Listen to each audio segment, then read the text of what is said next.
O início de qualquer comunidade é a população de fungos. Essa floresta lindíssima das samambaias, que pode ter inclusive alguma delas na sua casa, uma floresta de pinheiros, uma floresta natalina e bonitíssima e uma floresta de plantas com flores e frutos, como é o caso desses lindos ipês. O grupo de plantas incríveis e aulas incríveis. Se prepare, começamos agora a botânica. Fala pessoal, tranquilo? Vamos começar um ramo muito bonito da biologia. Vamos começar botânica, o estudo das nossas plantinhas. Nesse grande módulo, nesses 2 grandes módulos aqui no canal, nós vamos classificar as plantas, ou seja, agrupá-las em grupos que obviamente terão características bastante específicas de cada um deles. E nessas primeiras aulas, nós vamos precisar saber de conceitos básicos sobre as plantas, que é o que a gente começa nessa aula de hoje. Estão preparados? A primeira coisa que nós precisamos saber das plantas é enquanto a classificação maior. Elas estão representadas em um reino que é chamado de reino Plantae ou reino Metaphyta. Ambos os nomes definem um reino que tem 3 características a todos os indivíduos. Primeiro, todos os organismos são formados por um núcleo organizado, ou seja, um material genético protegido por carioteca. Isso define animais, aliás, seres vivos, eucariontes. Todas as plantas, portanto, são eucariontes. Outra característica define, portanto, o número de células. Não tem uma planta formada por uma célula. Todas elas são formadas por várias. Portanto, todas elas são pluricelulares. Essa é outra característica bastante marcante que nós temos nas plantas. E a terceira característica bastante importante, que é a mais importante de todas elas, é diferente de nós animais, que somos eucariontes e pluricelulares, nós somos heterótrofos. Nós nos alimentamos de matéria orgânica, precisamos comê-la. As plantas não precisam comer e se alimentar de nada de material orgânico. Elas produzem a própria energia, o próprio alimento e, portanto, elas são caracterizadas como autótrofas ou autotróficas. Ou seja, elas conseguem crescer, trofia, diante de um metabolismo alto, ou seja, ela se autoalimenta. Isso deve, obviamente, né, é o que elas fazem por essa própria produção do alimento, da glicose, que é um processo que se estuda lá na bioquímica, que é se chamado de fotossíntese. As plantas são autótrofas, sintetizantes.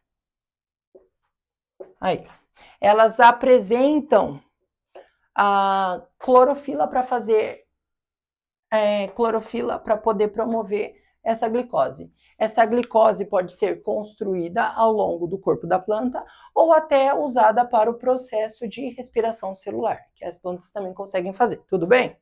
Essas características são muito importantes, mas isso a gente encontra nos organismos ancestrais das plantas.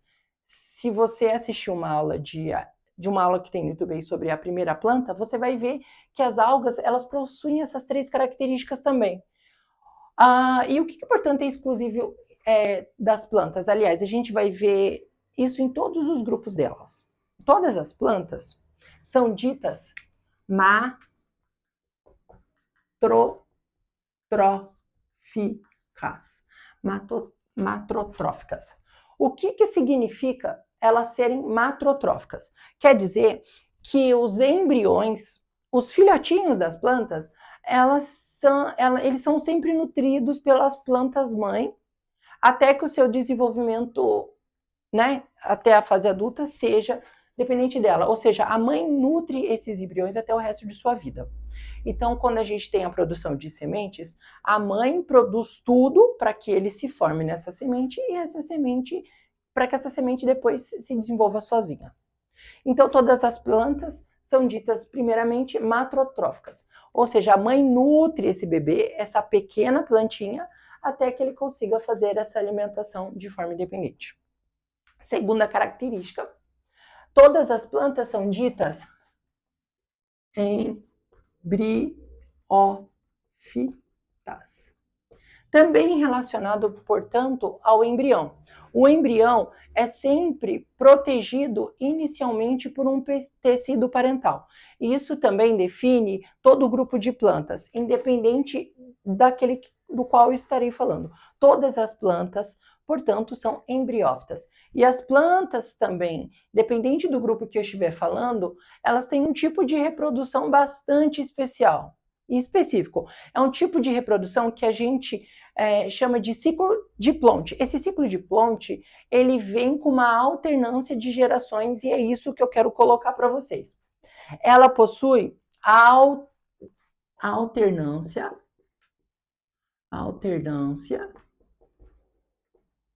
de gerações. Todas as plantas apresentam isso. No caso em que se alterne ao longo dessas aulas, é um indivíduo esporófito e um indivíduo gametófito. Um indivíduo que, portanto, produz esporos e um que produz gametas. Eles se alternam durante os ciclos, que facilita o tipo de ciclo de Plonte.